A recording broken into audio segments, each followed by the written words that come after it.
My name is Megan. I'm 32 years old and I'm a registered physiotherapist working at a sports medicine clinic in Edmonton, Alberta. At 6:15 on a Monday morning, I sat in the parking lot of my apartment building in my car and stared at my phone until my eyes stopped working properly. My FHSA and TFSA combined balance, the $81,400 I had spent 4 years building, dollar by careful dollar, the down payment on the townhouse I was supposed to put an offer on in 48 hours was gone. When I called my father, he answered on the third ring, his voice loose and unhurried, the way it always was when he already knew the conversation was coming. "Dad," I said, "where is my money?"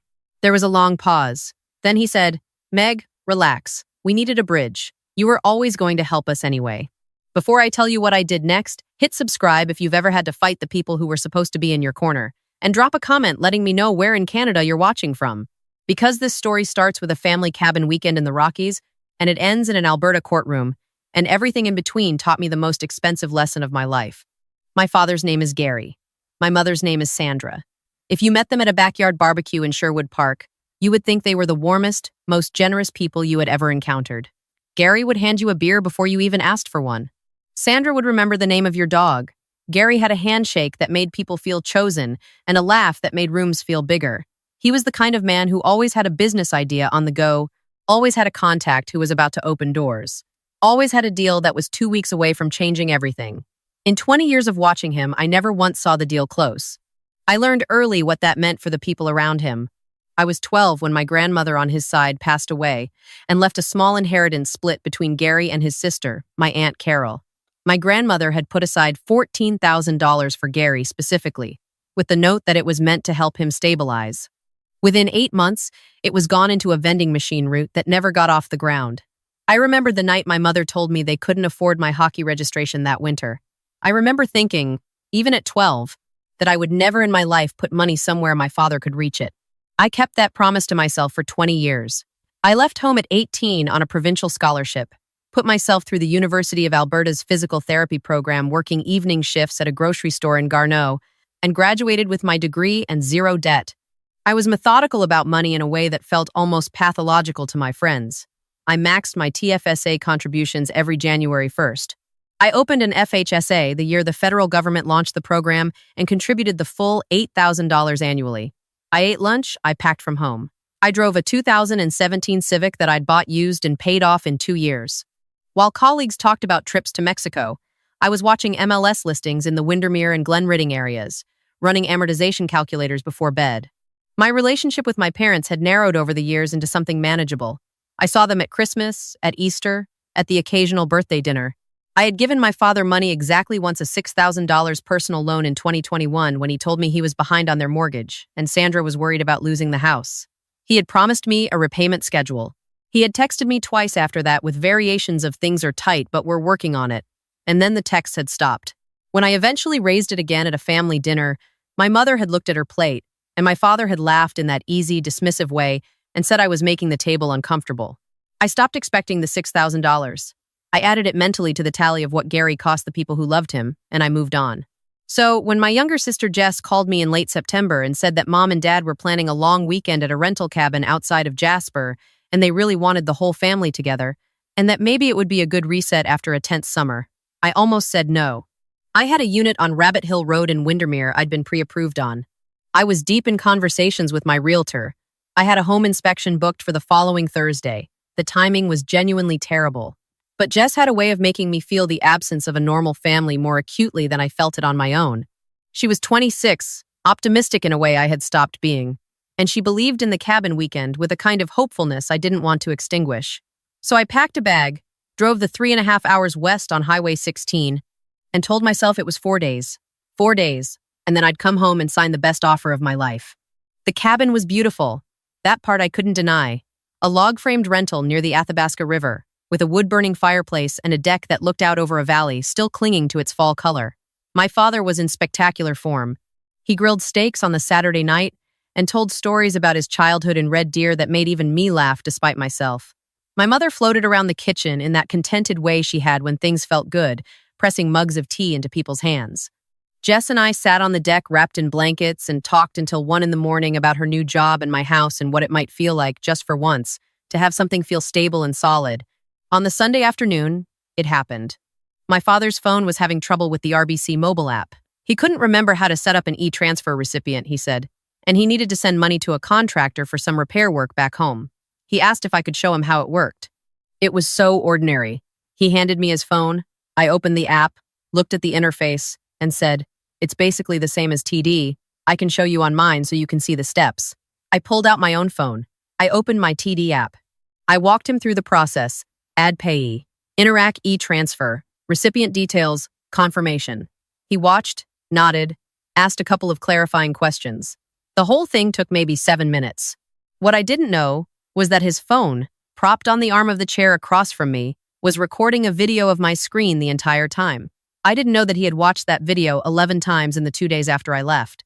I didn't know that the contractor story was not real, that there was no repair, that there had never been a recipient he needed to reach. I drove home Sunday evening, got into bed at 11, and set my alarm for 6. I had a full patient schedule Monday morning, back to back until 1 o'clock, and then a call with my realtor at 2 to finalize the offer details. I was so close. I had run the numbers so many times I could have recited them in my sleep. The down payment, the CMHC thresholds, the stress test rate, the estimated monthly carrying cost. 4 years of work were about to become a front door with my name on the deed. At 6:13, before my alarm even went off, my phone buzzed. ATD transaction notification. I assumed it was my automatic monthly transfer clearing. I opened it without sitting up. The number I saw made me sit up.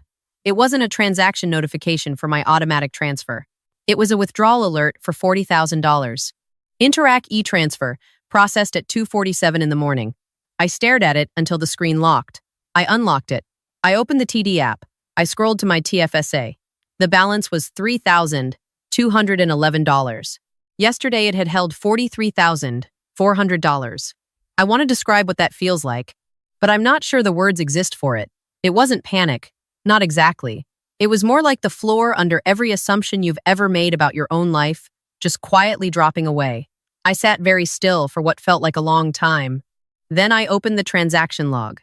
3 transfers, all processed between 2 and 4 in the morning. 2 from my TFSA totaling $43,400, 1 from my FHSA for $38,000. All sent to an account I didn't recognize. My FHSA, the account I had specifically opened to buy my first home. The account with federal tax protections designed to protect exactly this kind of savings. Someone had gotten into it, found the beneficiary transfer loophole, treated it like a checking account, and emptied it. I already knew who. I called TD Fraud Services. I was on hold for 11 minutes. When the representative came on, I explained the situation in the flattest voice I have ever used in my life. She confirmed the transfers. She confirmed they had been authorized using my correct online banking credentials and the verification code sent to my registered phone number. She walked me through the IP address on the authorization. It was a residential address in Sherwood Park. I thanked her, ended the call, and dialed my father. "Meg, relax. We needed a bridge. You were always going to help us anyway." I hung up. I drove to a Tim Hortons 3 blocks away and sat in the drive-through line without ordering anything for about 10 minutes before the car behind me honked. I pulled forward. I ordered a large coffee I didn't want. I parked in the lot and made 2 phone calls. The first was to my sister. Jess picked up confused, still half asleep. I asked her if Mom or Dad had said anything in the last few weeks about coming into money, or about a windfall, or about any kind of financial fix that was coming. The silence on her end went on long enough that I knew the answer before she gave it. "Dad mentioned something last week," she said slowly.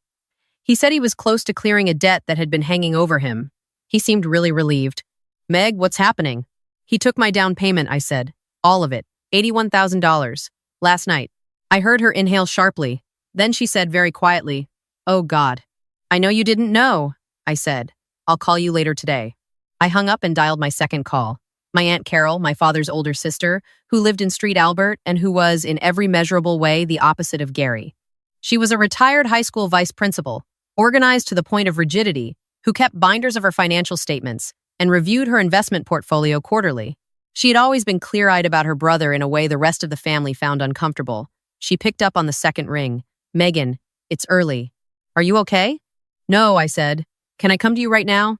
Dad cleared out my savings accounts overnight. All of it. $81,000. There was no gasp, no dramatic pause. Just a sound that was very tired and very unsurprised, and then her voice, low and controlled, said, "Get in your car, come to my house. Do not contact him again. Do not contact your mother. Don't delete anything from your phone, and don't transfer anything from your accounts until we've spoken to someone." She had a lawyer on the phone before I arrived at her door. The lawyer's name was Patricia. She was a financial crimes specialist in Edmonton, who Carol had known professionally for years. Within 2 hours of sitting down at Carol's kitchen table, Patricia had reviewed my transaction screenshots, my account statements going back 6 months, the cabin weekend context, and the voicemail I'd had the presence of mind to save from my father from 3 weeks prior, in which he had casually asked if I ever thought about adding a family member as a joint contact just for peace of mind, and I had told him no. Patricia did not comfort me. She assessed. "The e-transfer authorization trail is going to be the core of this," she said. "They used your credentials, which creates a fraud and unauthorized access case under the criminal code. The FHSA piece is particularly significant. Unauthorized withdrawal from a registered account carries additional federal provisions. We file a police report today. We also apply for an asset freeze through the Court of Queen's bench before he moves the money again." "He's probably already moved it," I said. "Some of it, yes," she said, "which is why we're doing this morning and not tomorrow morning." We filed the report with Edmonton Police Service's Financial Crimes Unit at 11 o'clock. The officer who took my statement was thorough and unhurried and told me this pattern, a family member recording credentials during an in-person demonstration, was not as uncommon as people assumed. The word he used was social engineering. He used it the same way you'd describe a weather pattern: neutral, documented, real. While I was at the police station, my phone lit up with a series of messages from my mother. The first read, "Megan, your father is very upset. You've really hurt him by going silent like this. We raised you better than this, and you know it." The second, an hour later, "I don't know what you think is going on, but this is a family matter and it needs to stay in the family." The third, in the early afternoon, was a voice message in which she cried and said she couldn't believe I would involve strangers in something this personal. Not one message said the word sorry. Not one message acknowledged what had been taken. I put my phone face down on Carol's coffee table and didn't pick it up again until the next morning. The second bomb dropped at 7:30 that evening. I was sitting at Carol's kitchen table eating a bowl of soup I didn't taste when she came in from her home office with a look on her face I had never seen before. She sat down across from me, folded her hands, and said, "I need to tell you something, and I need you to let me finish before you react." I put down my spoon. Carol had spent the afternoon doing something that I think had been sitting at the back of her mind for months without her fully admitting it to herself. She had gone through every document connected to an investment she had made 3 years ago, at Gary's suggestion, a private lending arrangement that he had brokered, promising a 14% annual return through a real estate development group in Red Deer. He had been convincing. He had documentation. He had told her it was low risk, that he had personally vetted the principals, that several other investors were already committed. She had put in $95,000 from her RRSP, rolled over through a self-directed account specifically at Gary's guidance. She had been receiving quarterly interest payments for 18 months. Those payments had stopped 11 months ago. When she had pressed Gary about it, he had told her the project had stalled but was about to resume, that her principal was safe, that she just needed to be patient. She had been patient. She had not told anyone. She had been embarrassed to admit, at 61 years old, that her own brother might have led her into something that wasn't real. That evening, she had finally called the supposed development group directly. The number was disconnected. The company's registration had been dissolved 14 months ago. The principals had never been investors. They had been paid a flat fee to appear in a presentation deck my father had assembled. "He didn't just steal from you to cover his own debts," Carol said, her voice completely level. "He stole from you to try to cover the fact that he'd already stolen from me. My $95,000 is gone, Megan. All of it. He had been sending me repayment installments using money he was borrowing from other sources, and when those sources dried up, he stopped. He was going to use your down payment to restart those payments so I wouldn't figure it out. He was robbing his daughter to hide that he had already robbed his sister." I didn't say anything for a long time. The scope of it was almost incomprehensible. This was not a desperate man making one catastrophic mistake under financial pressure. This was an architecture. A deliberate, layered, sustained architecture of theft from the people closest to him, held together entirely by the assumption that family would not look too closely, would not ask the hard questions, would swallow the story and absorb the loss, and eventually let it go, because that was what families did. He had counted on Carol's dignity to keep her quiet. He had counted on my love for my sister to get me into that cabin. He had counted on my basic human impulse to help someone struggling with a phone app. Every piece of it had been a calculation. Patricia received Carol's information that same night. By 9 the following morning, she had filed a second complaint on Carol's behalf and expanded the application for an asset freeze to include both cases. The fraud unit officer I had spoken to the previous day called me back to say the scope of the file had changed significantly and he was bringing in a second investigator. "Your father is going to be contacted," he said. "I want you to be prepared for that." "I'm prepared," I said. My father did not take the contact well. He left me a 9-minute voicemail that evening in which he used the word betrayal 14 times, applied exclusively to my own actions. He said I had gone behind his back. He said I had weaponized a family misunderstanding. He said I owed him the respect of a conversation before bringing in lawyers and police. He said, and this is the part I will remember longest, that everything he had ever done, he had done for this family, and that one day, when I had children of my own and understood what it meant to sacrifice for the people you loved, I would be ashamed of myself. He did not say he hadn't taken the money. He did not say he would return it. He said I was the problem. I saved the voicemail, sent it to Patricia, and did not respond. 2 weeks after the cabin weekend, Patricia filed a civil claim in the Court of King's Bench of Alberta for the full $81,400 plus damages. The fraud unit laid 2 criminal charges: fraud over $5,000 under Section 380 of the Criminal Code, and unauthorized use of a computer under Section 342.1. The asset freeze had caught approximately $34,000 in a joint checking account before my father managed to move the rest. Patricia also filed a separate civil claim on Carol's behalf for the $95,000 RRSP loss, arguing constructive fraud in the investment scheme. The moment Gary understood that both his daughter and his sister had filed claims simultaneously, that there was no separating the two cases, no managing one at a time, no charming his way through, his entire strategy changed. He had been prepared for tears. He had been prepared for a confrontation at the family dinner table, where he could play the hurt patriarch and remind everyone of his sacrifices. He had been prepared for a private negotiation where guilt and obligation could be leveraged in his favor. He was not prepared for a KBQ filing with a financial crimes unit case number attached. He was not prepared for Patricia, who responded to his lawyer's initial, "This is a family matter best resolved privately" letter, with a 3-page document that used the phrase "pattern of fraudulent conduct" 11 times and referenced the recording of my credentials as Exhibit A. He was not prepared for Carol, who sat across from her own brother at a mandatory mediation session and said, in a voice quieter than I had ever heard her use, "I am not your resource, Gary. I was never your resource." He pled to the civil claims 8 weeks after they were filed. He had no real choice. The digital trail from the credential recording to the account access to the transfer destinations was, in Patricia's words, unusually clean. His lawyer told him a trial would cost more than the settlement and would end the same way. The court ordered the forced liquidation of several assets, including a motorcycle, a boat he had purchased during the period he claimed to be financially distressed, and a joint investment account in my parents' names. My parents' house was not sold, but a lien was placed on it, and a structured repayment order was entered against both my father and, to a lesser extent, my mother, who had been found to have benefited knowingly from at least a portion of the RRSP scheme proceeds. I received $81,400. Carol received $71,000, with a payment order for the remaining balance. My father received a conditional discharge on the criminal charges, with 3 years of probation, mandatory financial counseling, and a prohibition from acting in any advisory or fiduciary capacity for any person for the duration of the order. The family fractured the way old wood does under too much weight, not dramatically, but completely.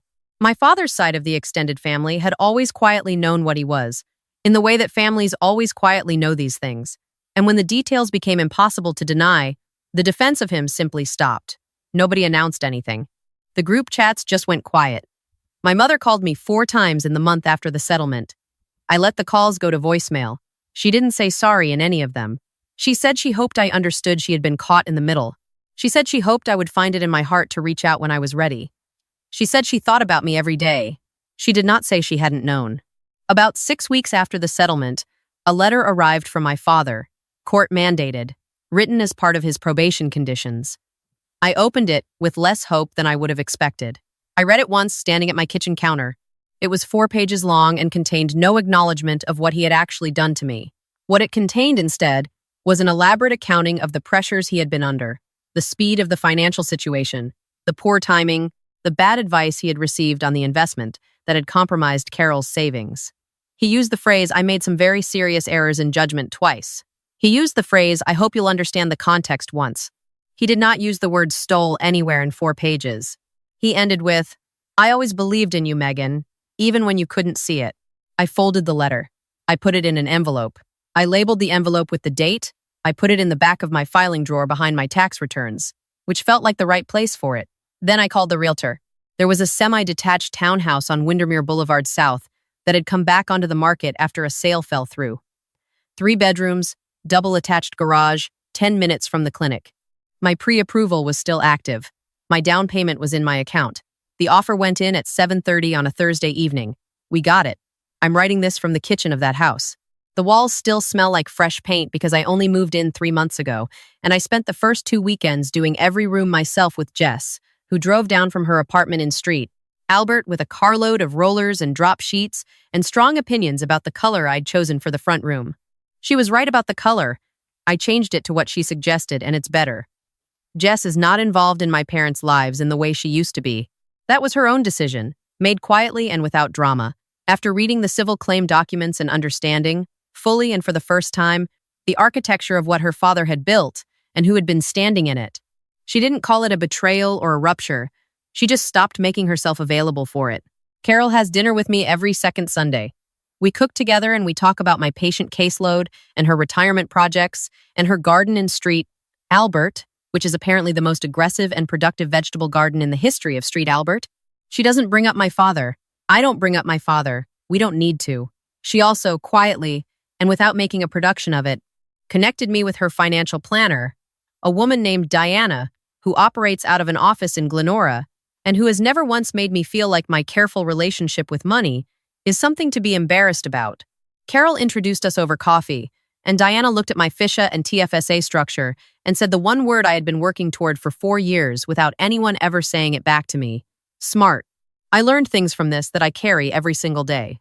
I learned that the people most skilled at exploiting family loyalty are the ones who have spent the longest time studying it. My father didn't stumble into that cabin weekend and improvise a plan. He had watched me for years. He knew what moved me. He knew that Jess's voice asking me to come would work in a way that his own invitation never would have. He had prepared that setup with the phone and the app demonstration well in advance. He had waited for exactly the right moment of closeness and lowered guard to deploy it. I also learned that the thing that protected me, in the end, was not my anger. It was my documentation. 4 years of clean financial records, screenshots of every transfer and every balance. A saved voicemail from weeks before that established a pattern of intent. A calm enough head, on the worst morning of my life, to call Carol instead of calling my father back and telling him exactly what I thought of him. If I had gone downstairs that morning and screamed, I would have given him time to move the money and shape the narrative. Going cold, as hard as it was the only thing that worked. And I learned finally and completely that the story my father told about himself, that he was a man who did everything for his family, who sacrificed, who provided, who only ever wanted the best for the people he loved, was not a story he believed strategically. He genuinely believed it. He believed that my $81,400 was an extension of him, something he had a parental claim to that superseded my legal ownership of it. He believed that because he wanted it to be true, and because the people around him had never fully held him accountable before, there had never been sufficient pressure to dismantle that belief. I was not willing to be the next person to let it stand. You are allowed to love someone and still press charges. You are allowed to grieve the family you wanted and still protect the future you built. You are allowed to go no contact without owing anyone an explanation, a conversation, or a chance to change. Forgiveness, if it ever comes, is something you do privately, for yourself, on your own timeline. It is not something owed to the person who hurt you, and it is not required before you take action to protect yourself. I have a front door with my name on the deed now. That's enough. If any part of this resonated with you, please like this video and subscribe to Karma's Snare for more stories about standing your ground when the people who were supposed to be in your corner turn out to be the ones you needed to stand against. Leave me a comment below. Have you ever had to protect yourself from someone you loved? I want to hear from you. And remember, choosing yourself is not abandonment. It's survival.